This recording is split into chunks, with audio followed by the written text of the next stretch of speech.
سورہ فیل کے اندر نبی پاک علیہ السلام کی ولادت سے پہلے ایک شخص تھا ابرہا، جو اپنا لشکر لے کے آیا تھا معاذ اللہ کعبے کو گرانے کے لیے.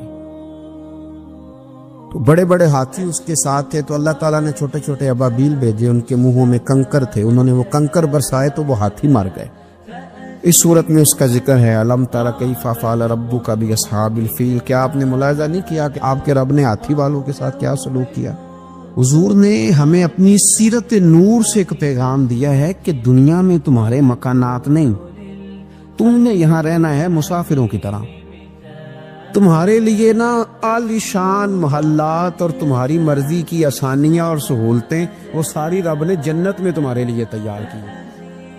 درویش تھے دلی کے، بہت سارے لوگ مرید تھے. ایک بڑا خدمت گزار مرید تھا، مزدوری کرتا تھا، غریب تھا. تو 6 بیٹیاں تھیں اس کی. حضرت صاحب کے پاس روز آ کے کہتا حضور بچیوں کے لیے دعا کرے، اللہ کوئی اسباب پیدا کرے. ایک بچی کی شادی کا خرچہ 1000 دینار ہے اور میں غریب ہوں. حضرت صاحب دعا کر دیتے. خانقاہ شریف کے تھوڑے ہی فاصلے پر حضرت جہاں بیٹھ کے مریدوں کی تربیت کرتے تھے، اس سے تھوڑا ہی فاصلے پر نا ایک عیسائی رہتا تھا، بڑا مالدار تھا، بڑی سارے اونٹ، گائیں، بھیڑ، بکریاں رکھی ہوئی تھی، اور حضرت شرف الدین رحمت اللہ علیہ کی بڑی مخالفت کرتا تھا. اور یہ جو آپ کا غریب مرید تھا، یہ اس کا پڑوسی تھا. ایک دن بلا کے نا ان کو کہنے لگا کہ تو کدھر جا کے جو ہے وہ ٹکرے مار رہا ہے، وہاں سے کچھ نہیں ملنے والا. وہ تجھے کیا دیں گے جن کی خانقاہ خود چندے پہ چلتی ہے، مدرسہ چندے پہ چلتا ہے، مسجد چندے پہ چلتی ہے، تیری بیٹی کا معاملہ کہاں حل ہوگا؟ تو اس درویش نے کہا کہ تو میرے پیر کو نہیں جانتا، تو اجے میرا محبوب نہیں ڈٹھا، تو پتہ نہیں نا، تو اس رستے کا مسافر نہیں، تو نہیں جانتا. ان کا بس چلے نا تو وہ ہر قیمت میں میری بیٹیوں کی شادی کرا دے. اب وہ عیسائی تھا، کہنے لگا اچھا چلو ٹھیک ہے، اگر اتنی بات ہے نا تو جاؤ ان سے جا کے کہہ دو کہ 6 سال کے لیے میرے ساتھ معاہدہ کر لیں، تو میرے جانوروں کو چارہ ڈال دیا کرے، 6 سال ڈیوٹی کرے، میں 6000 دینار دے دیتا ہوں. وہ میرے ساتھ 6 سال میرے جانوروں کو چارہ ڈالے رکھتے ہیں نا، اب چارہ ڈالنے کے لیے ایڈوانس پیسے دے کے. اب تو لوگ انہیں بھی غلام ہی بنا لیتے ہیں، بڑی تھوڑی تنخواہ دیتے ہیں، ظلم کرتے ہیں، پورا معاوضہ نہیں دیتے. حضرت شیخ شرف الدین کے بارے میں وہ کہنے لگا جب اپنے پیر سے جا کے کہہ کہ میرے جانوروں کو 6 سال چارہ ڈالے، میں 6000 دے دیتا ہوں، تو جو کہتا ہے ہر قیمت پہ جانے کو تیار ہے. اس نے جب یہ بات کی تو مرید نے ناراض ہو گیا، وہ لڑائی ہو گئی، گریبان پکڑ لیا، جھگڑا ہوا، بات بڑی دور گئی. اس طرح کی بات کرتا میرے حضرت کے بارے میں، تیرے جیسے کئی میں وہاں کام پہ رکھا دوں. جب وہ بڑی بحث ہوئی، بات محلے میں، علاقے میں پھیل گئی، دنیا نے سن لی، تو شیخ شرف الدین تک بھی پہنچ گئی. اس طرح جھگڑا ہوا ہے. لوگ سو گئے عشاء کی نماز کے بعد. حضرت صاحب نے نا سر پہ کپڑا لیا، اس عیسائی کے دروازے پہ دستک دی. وہ باہر آیا، فرمانے لگے لوگ تو سوچ سمجھ کے ملازم رکھتے ہیں، تو نے بھی تو سوچ ہی لیا ہوگا، تبھی تو مجھے آفر کی ہے. تو اپنی آفر پہ قائم ہے؟ واقعی مجھے رکھ لے گا اور 6000 دینار دے دے گا؟ کہنے لگا جا بابا کام کر اپنا. فرمایا نہیں، تو نے اتنے لوگوں میں بات کی، اتنی بحث ہوئی، تو قائم ہے؟ کہنے لگا میں تو قائم ہوں، پر آپ نے نہیں قائم رہنا. فرمایا میں سوچ سمجھ کے آیا. اس نے کہا آپ ڈیوٹی کریں کہ بھینسوں کو چارہ ڈالیں گے؟ فرمایا ایک شرط، بس جب اذان ہو جائے نا تو مجھے رب کی نماز پڑھنے کی اجازت دے دینا، باقی صبح و شام جو تو کہے گا. اگر اس غریب کی بیٹیاں بیائی جائیں تو مجھے اور کیا چاہیے؟ اس کی 6 بیٹیوں کا بوجھ ہے اس کے سر پہ، تو مجھے رکھ لے. اللہ اکبر. وہ کہنے لگا چلے پھر میرے ساتھ خط بندگی کر لے. آج کل ہم اسٹام کرتے ہیں، اس زمانے میں خط بندگی ہوتا تھا، غلامی کا خط. قاضی شہر کے پاس، یعنی اس کا خیال تھا کہ چلو اسٹام کی بات کروں گا تو بھاگ جائیں گے. فرمایا چل میں تیار ہوں. قاضی تک گئے، طے ہو گیا، 6000 دینار دے دیے. حضرت نے مرید کو بلایا، فرمایا پتر یہ لے جا، جا میری بیٹیوں کو روانہ کر دے. کہنے لگا حضور یہ کیا کر رہے ہو آپ، کچھ سوچے؟ فرمایا یار جب تجھے بیٹا بنا لیا تو پھر میری پوتیاں تو لگتی ہیں نا، میرا حق تو بنتا ہے نا، جا کے ڈیوٹی کر، ان کو بیاہ دے. بات پھیل گئی. بادشاہ بھی عقیدت مند تھا، وہ 12000 دینار لے کے پہنچا. کیا بتاؤ ان رب کے بندوں کا دل کیسا ہوتا ہے، کیا درد ہوتا ہے، کیا رنگ. 12000 دینار لے کے بادشاہ آیا اور آ کے حضرت کو پیش کیے کہ حضور آپ دے اس عیسائی کو ڈبل دے اور جائے کام کرے. آپ فرمانے لگے تو پیسے دے، شرطیں نہ لگا. میرا جہاں دل کرے گا میں خرچ کروں گا. مجھے تو مزہ ہی اب آنے لگا ہے. ابھی تو لطف آ رہا ہے, ابھی تو ذائقہ آیا ہے کچھ کرنے کا. پیسے دینے ہیں تو دے, پابندی نہ لگا, جہاں میرا دل کرے گا میں. اس نے کہا حضور ٹھیک ہے رکھ لے.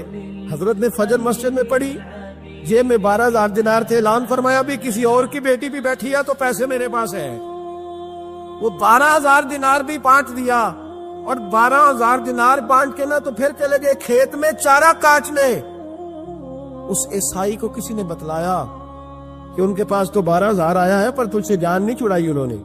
وعدہ یہ ہوا تھا کہ 6 دیں گے تو جائیں گے, جب تک دیں گے نہیں تیرے گھر میں کام کریں گے. وہ نا چارہ کاٹ رہے تھے. حضرت صاحب تو وہاں پہنچ گیا, دور جا کے کھڑا ہو گیا, کہنے لگا بابا پہلے تو میں نے مسلمانوں کے اخلاق سنے تھے, اب تو میں نے دیکھ بھی لیے, پر یہ بتا جب 12,000 آیا تھا تو جان کیوں نہیں چھڑائی؟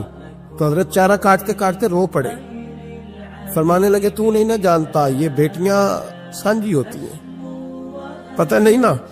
میرے رسول پاک نے تو حاتم تائی کی بیٹی کے سر پہ کپڑا رکھ کے کہا تھا بیٹیاں برابر ہوتی ہیں. تو یہ نہیں پتا جب اس کی 6 بیٹیوں کی شادی ہوئی ہے میرے اندر روحانیت کتنی بڑی ہے.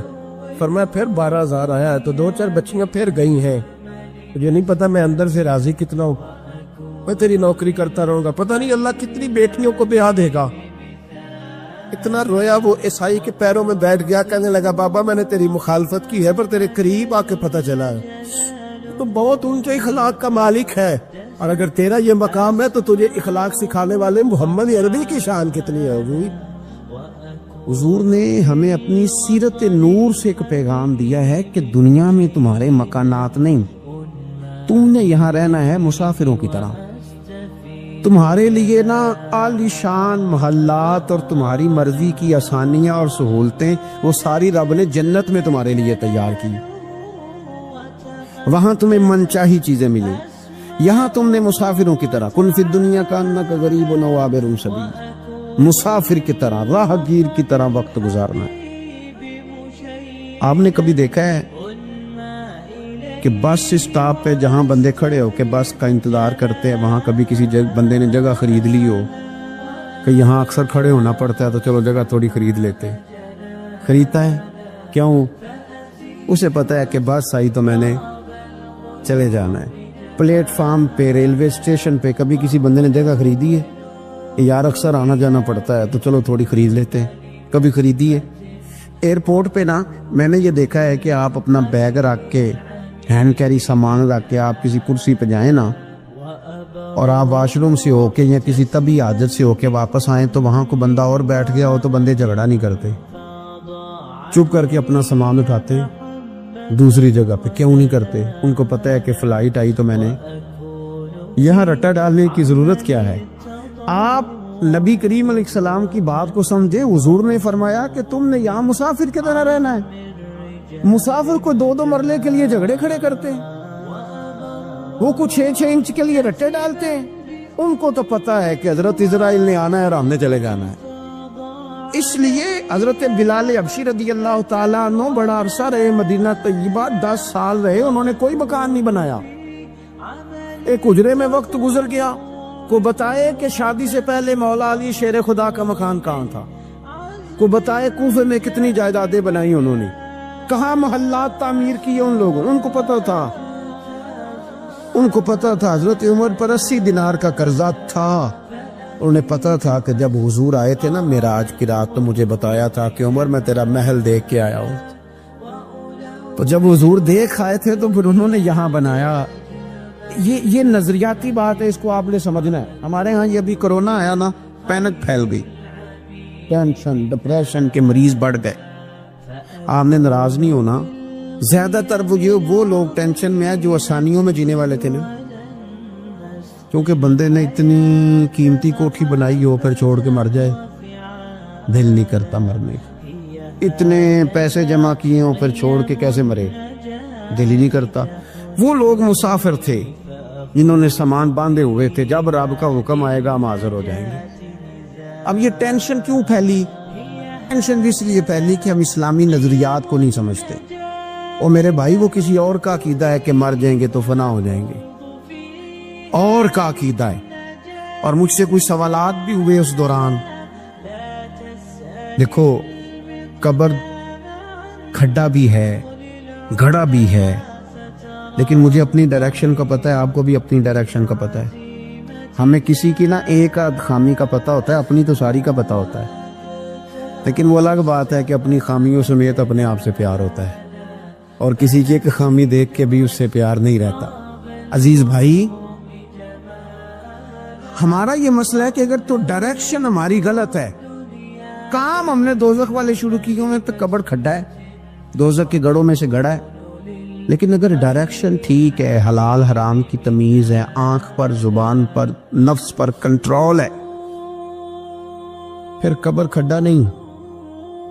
نظریہ سمجھو، پھر تو قبر باغ ہے. نہیں سمجھے آپ میری بات؟ قبر ہے، باغ میں جاتے ہوئے ڈر لگتا ہے، پریشانی ہوتی ہے، دل گھبراتا ہے. وہ جی قبر میں آکسیجن کہاں سے آئے گی؟ میں نے کہا جہاں اماں کے پیٹ میں بچہ ہوتا ہے تب کہاں سے آتی ہے؟ چلیں اس سے بھی اور مثال دیتا ہوں. کبھی انڈا دیکھا جب اس میں سے بچہ نکلتا ہے؟ چاروں جانب کو جگہ ہوتی ہے آکسیجن کی. یہ جو بڑے عقل مند لوگ ہیں یہاں سوال کھڑے کرتے ہیں، ان سے پوچھو کہ بچہ تندرست بھی نکلتا ہے انڈے سے اور سونا بھی نکلتا ہے.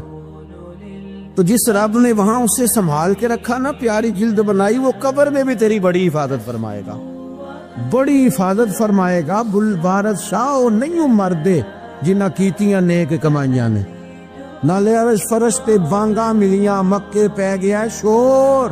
بلے شاہ آسان نہیں مرنا ہے تے مر گیا ہی کوئی اور. تو کوئی اور، یہ کیا اقبال بھی کہتے ہیں، موت کو سمجھے ہیں غافل اختتام زندگی، یہ ہے شام زندگی پھر صبح دوام زندگی. قبر باغ ہے، باغ. آپ ایک وہ ہے کہ خوف ہے قبر میں کیسے جائیں گے، وہاں کیا بنے گا، بستر کوئی نہیں، ٹھنڈ بڑی ہے، وہاں کیسے گزارا.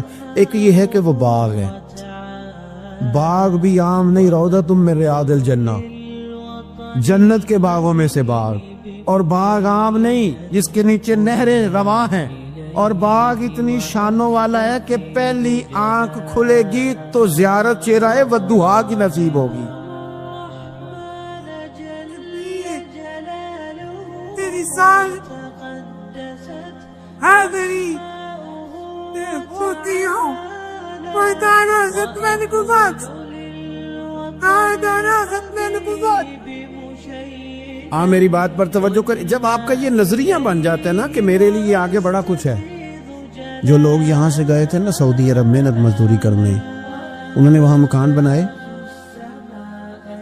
میں نے دیکھا ہے کہ جس نے جو گیا تھا نا 35 سال پہلے جو کمبل خریدا تھا، واپس آنے تک وہی کمبل ہے. اور وہاں بیٹھ کے اس کو پتہ ہے نا میرا گھر پاکستان میں ہے، تو یہاں وہ ٹائلیں بھی لگواتا ہے. حالانکہ آ کے سال میں رہنا 15 دن ہے، 20 دن ہے، ٹائلیں بھی لگوا رہا ہے، تیاریاں بھی. کیوں؟ ذہن بن گیا میرا اصل گھر.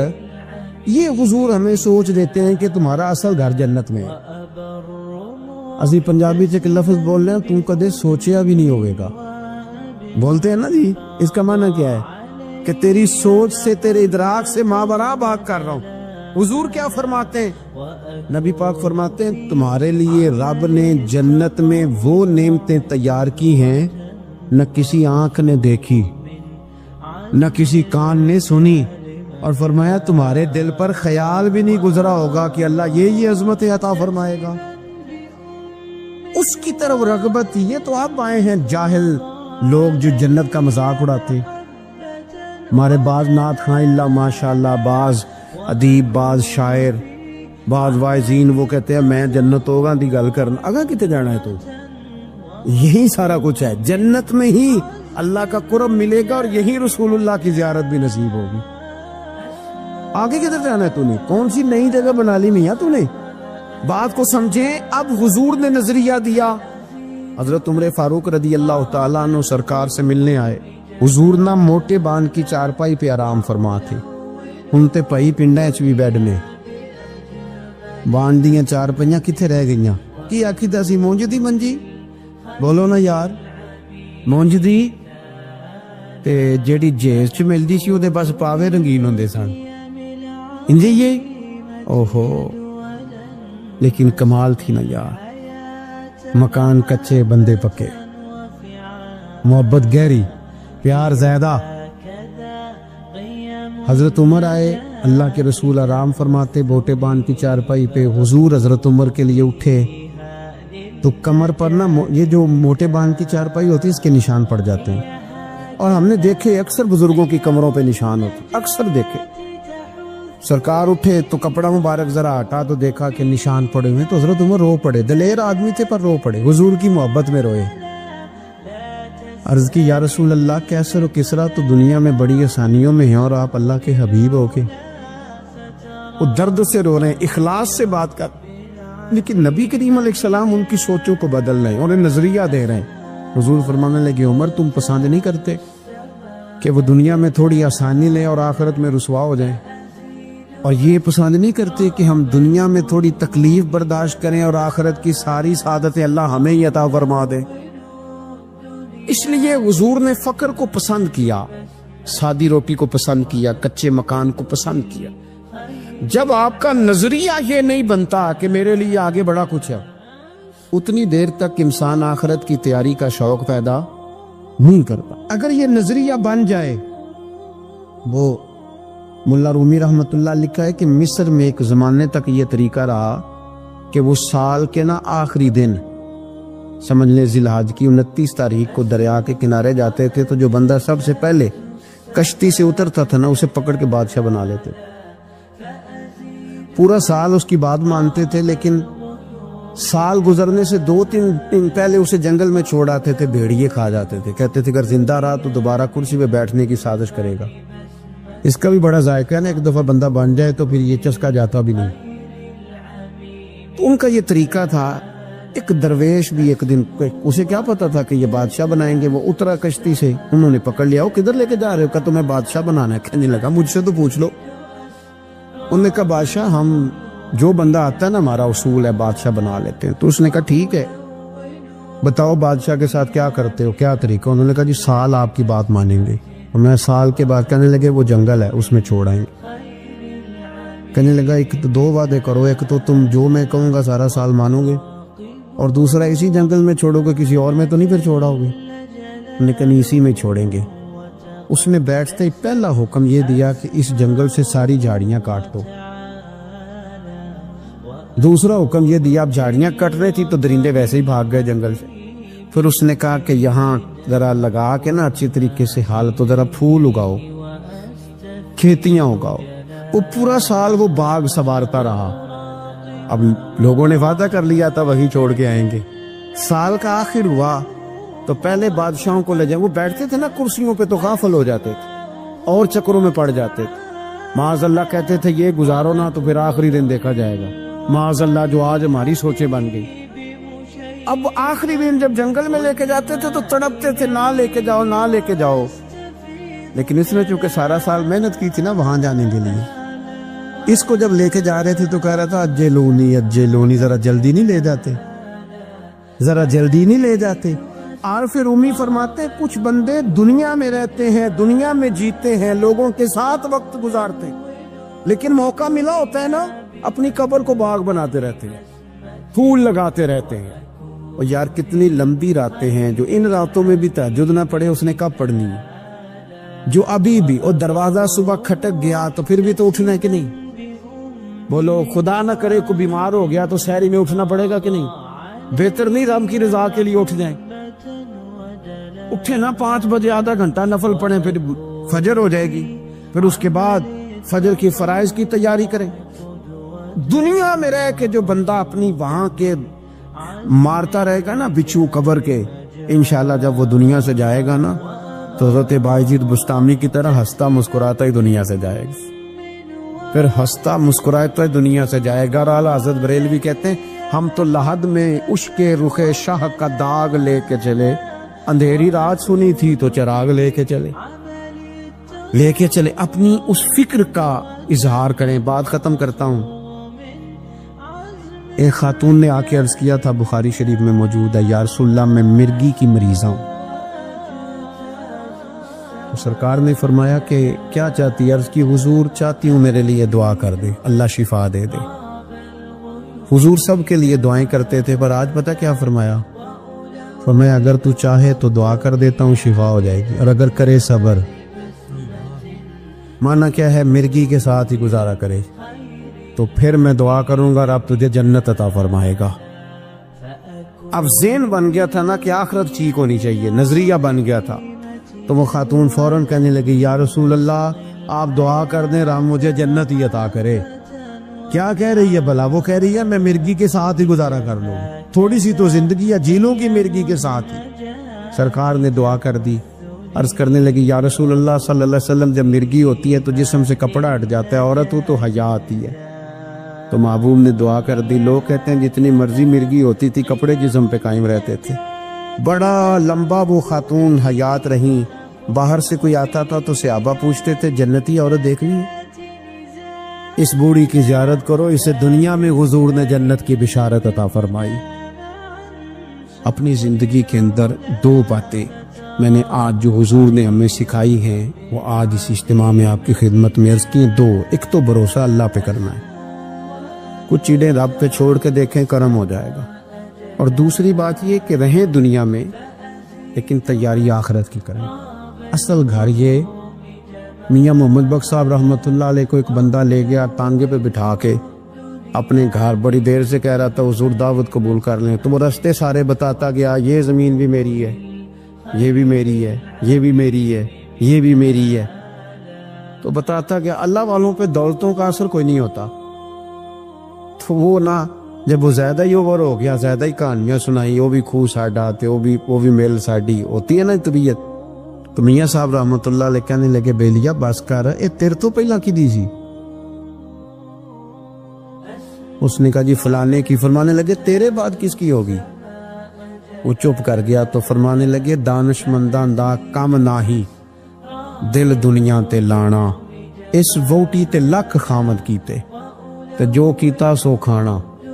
یہ تو بڑے خامد کرتی ہے، آج کوئی مالک تھا اور کل کوئی اور مالک ہوگا۔ ہم تو اصل وارث اس جگہ کے ہیں جو اب رسول جنت میں اپنے فضل سے عطا کریں گے۔ ایک تو یہ ہے کہ آپ لوگوں سے معافی لے، معافی مانگے۔ ہمارے ہاں نا معافی کا مزاج قبول کریں، جب کوئی بندہ معافی طلب کرے تو معافی، ہمارے ہاں معافی مانگنے کا رواج میں آپ یقین کریں سرے سے ہے ہی نہیں، بلکہ الٹا لوگ چڑھائی کر جاتے ہیں، کہتے ہیں اوہو تم نے معافی مانگ لی ہے تو معاملے ختم ہو گئے۔ اور جو آدمی، میں بڑے زمانے سے کہہ رہا ہوں کہ میرے ملک میں ایک رواج بنتا جا رہا ہے، جس کی زبان جتنی زیادہ سخت ہوتی ہے اس کا عروج اتنا زیادہ ہوتا ہے۔ جو تھوڑا سا شرافت کا مظاہرہ کرے لوگ اسے بزدل سمجھ لیتے ہیں۔ عزیز بھائیوں، اپنی زندگی میں معافی مانگنے کا مزاج بنائیں۔ آپ طلب کریں کہ یار مجھ سے غلطی ہو گئی، میں انسان ہوں۔ آپ یقین کریں ڈھیر سارے لوگ ہیں جن کے ذمہ ڈھیروں معافیاں ہیں، لیکن ان کا مزاج نہیں، ان کی طبیعت نہیں، ان کا تکبر آڑے آ گیا ہے۔ اور میرے نبی پاک صلی اللہ تعالی علیہ وآلہ وسلم نے فرمایا تھا یہی بدلہ دے دو کسی کا دینا ہے تو، یہی معافی لے لو، یہی۔ ورنہ فرمایا یاد رکھنا قیامت کے دن تو اس طرح ہوگا کہ اگر سینگ والی بکری نے بغیر سینگ والی بکری کو مارا ہوگا اسے بھی قیامت میں بدلہ دینا پڑے گا۔ یہی معافی تلافی لے لو، یہی۔ تو ہمارے ہاں مزاج نہیں، مزاج بنائے نا آپ، معافی کا مزاج بنائے۔ رسمی ویسے معافیاں مانگتے ہیں، آج پہ جا رہا ہوں بھائی اگر کوئی ہو گئی تو معاف کر دینا، یہ تو رسم ہے، تو بڑی دنیا ادا کرتی۔ آپ کو پتہ ہے کہاں آپ کو معافی لینی ہے، تو جہاں جہاں اس طرح کے معاملات ہیں وہاں آپ کلیئر کریں۔ صحیح بخاری میں حدیث ہے حضرت ابو ذر غفاری سے، جب کسی نے کہا کہ آپ نے اسی طرح کے کپڑے خود پہنے ہیں جس طرح کے آپ کے غلام نے پہنے، یہ کیا معاملہ ہے؟ تو فرمانے لگے، اعلانیہ خود بتانے لگے، فرمانے لگے مجھ سے ایک دفعہ غلطی ہو گئی تھی، میں نے ایک غلام کو جھڑک دیا تھا تو نبی پاک نے مجھے تنبیہ فرمائی، تو میں نے اس غلام سے معافی بھی مانگی، اور اس دن سے لے کر آج تک میں جس طرح کا خود لباس پہنتا ہوں اسی طرح کا اپنے غلام کو پہناتا ہوں۔ تو وہ خود بیان کر رہے ہیں، وہ لوگ اظہار کر رہے ہیں کہ ہم نے یہاں نبی پاک علیہ الصلوۃ والسلام کے تنبیہ کرنے پر ہم نے اپنے غلام سے، خادم سے یا کسی غلام سے معافی مانگی، تو معافی مانگنے سے بندے کا قد کبھی چھوٹا ہوتا ہے؟ میرے نبی پاک علیہ السلام نے فرمایا جو معافی مانگ لے اللہ تو اس کی عزت میں اضافہ کر دیا کرتا ہے۔ تو اس لیے ایک تو جہاں یہ معاملہ ہے وہاں، اور دوسری جو آیت میں نے تلاوت کی اس میں اللہ کہتا ہے کہ غصہ پی بھی جاؤ، معافی مانگو بھی اور معاف کر بھی دو۔ والکاظمین الغیظ والعافین عن الناس، فرمایا وہ لوگ جو غصہ پی جاتے ہیں اور لوگوں سے درگزر کرتے ہیں، لوگوں سے درگزر کرتے ہیں۔ واللہ یحب المحسنین، اللہ ان احسان کرنے والوں سے محبت فرماتا ہے، ان سے اللہ پیار کرتا ہے۔ تو رب فرماتا ہے جو غصہ پی جاتے ہیں والعافین عن الناس، اور لوگوں سے درگزر کرتے ہیں، ایک تو معافی مانگے اور دوسرا معاف کر بھی دے۔ اگر دل میں کوئی بات ہو تو معاف، ہر روز لوگوں کو معاف کر کے سویا کریں، پہلے تو اس طرح کا کوئی کام ہی نہ کریں۔ ایک شخص نے جملہ کہا تھا، لکھا تھا، کمال لکھا تھا، اس نے کہا تھا کبھی ایسا کوئی کام نہ کرنا کہ کوئی تمہاری وجہ سے جا کے رب کے سامنے رونا شروع کر دے، ایسا کوئی کام نہ کرنا کہ کوئی بندہ تمہاری شکایتیں اللہ رسول کو لگائے، اس طرح کا کبھی کام نہ کرنا کہ وہ تڑپ اٹھے اور کہے اب تمہارا شکوہ میں نے وہیں کرنا ہے۔ کچھ لوگوں کی شکایتیں کرنی پڑتی ہیں، اللہ رسول کی بارگاہ میں بھی، اپنے مشائخ کی بارگاہ میں کر دیتے ہیں بعض اوقات، انسان وہ بے بسی کے عالم میں کرے یا بہت زیادہ تکلیف اسے سہنی پڑے تو تب کرے، ہو جاتا ہے۔ تو ایک تو ایسا کریں نا، اور کوشش کریں لوگوں کو معاف کر دیں، اپنے دل سے چیزیں نکال دیں۔ دو لوگ بیٹھے تھے نا حرم مکہ میں، ایک صاحب کہہ رہے تھے کہ میرے اوپر وہ بدر میں جو قتل ہو گئے کفار، ان کا ذکر چل رہا تھا، تو دونوں گفتگو کر رہے تھے، بدر میں ہمارے اتنے لوگ مسلمانوں نے مار دیے۔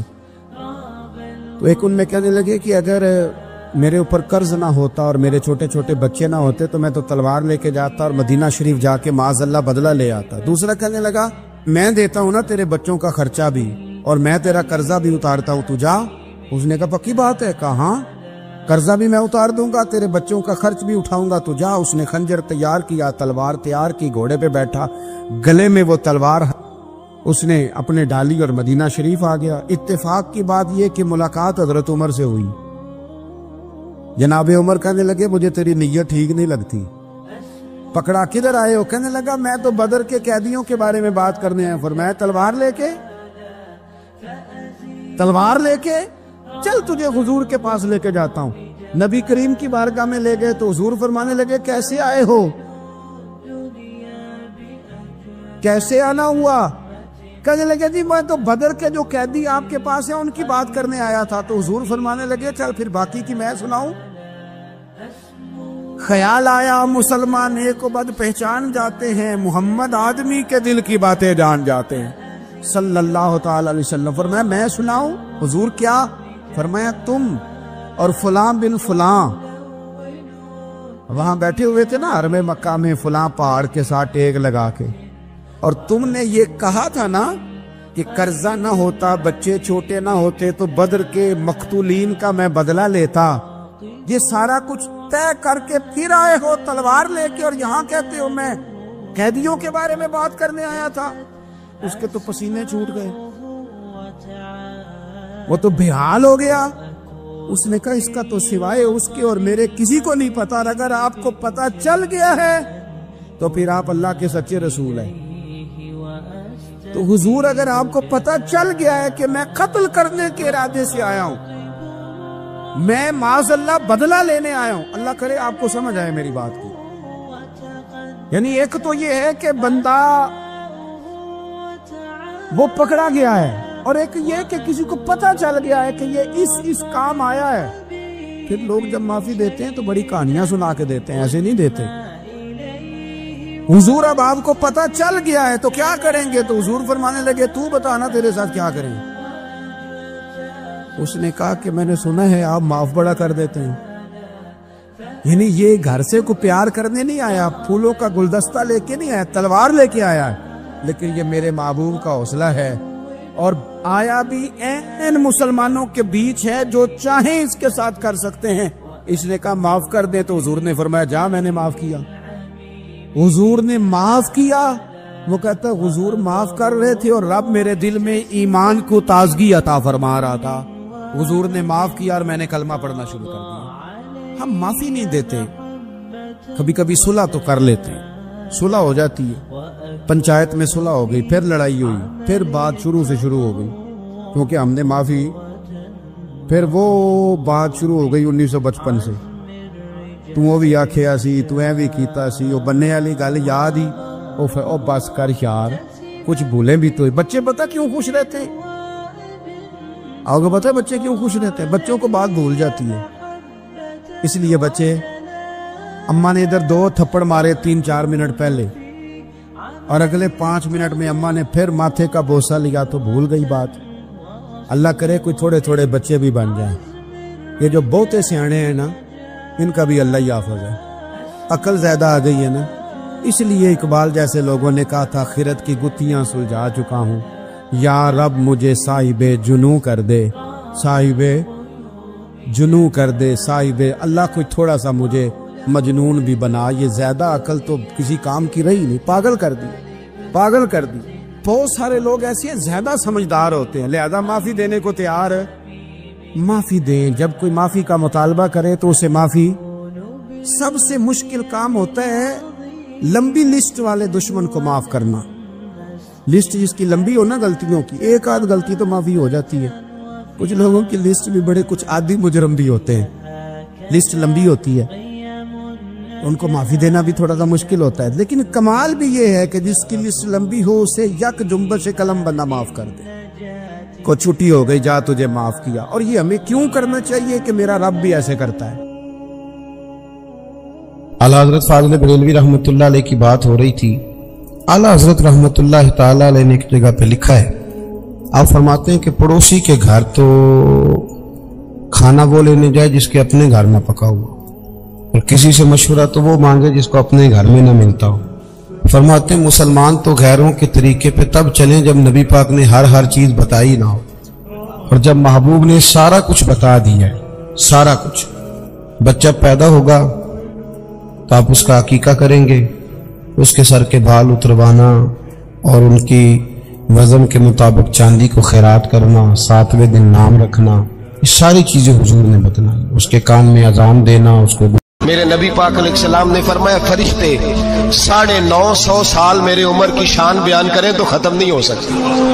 اتنا بڑا شخص عمر فاروق، اتنا بڑا آدمی۔ ایک دن اعلان کیا عمر فاروق نے، لوگوں مسجد میں آؤ، بات کرنی ہے۔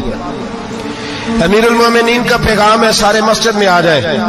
کھچا کھچ مسجد نبوی صحابہ سے بھر گئی، اور ایسا جب اعلان ہوتا تھا تو صحابہ دوڑ کے آتے تھے، شاید کو جنگ ہے، شاید کسی نے حملہ کر دیا ہے، شاید کوئی نئی بات ہے، دوڑے آئے لوگ، مسجد نبی کھچا کھچ بھر گئی۔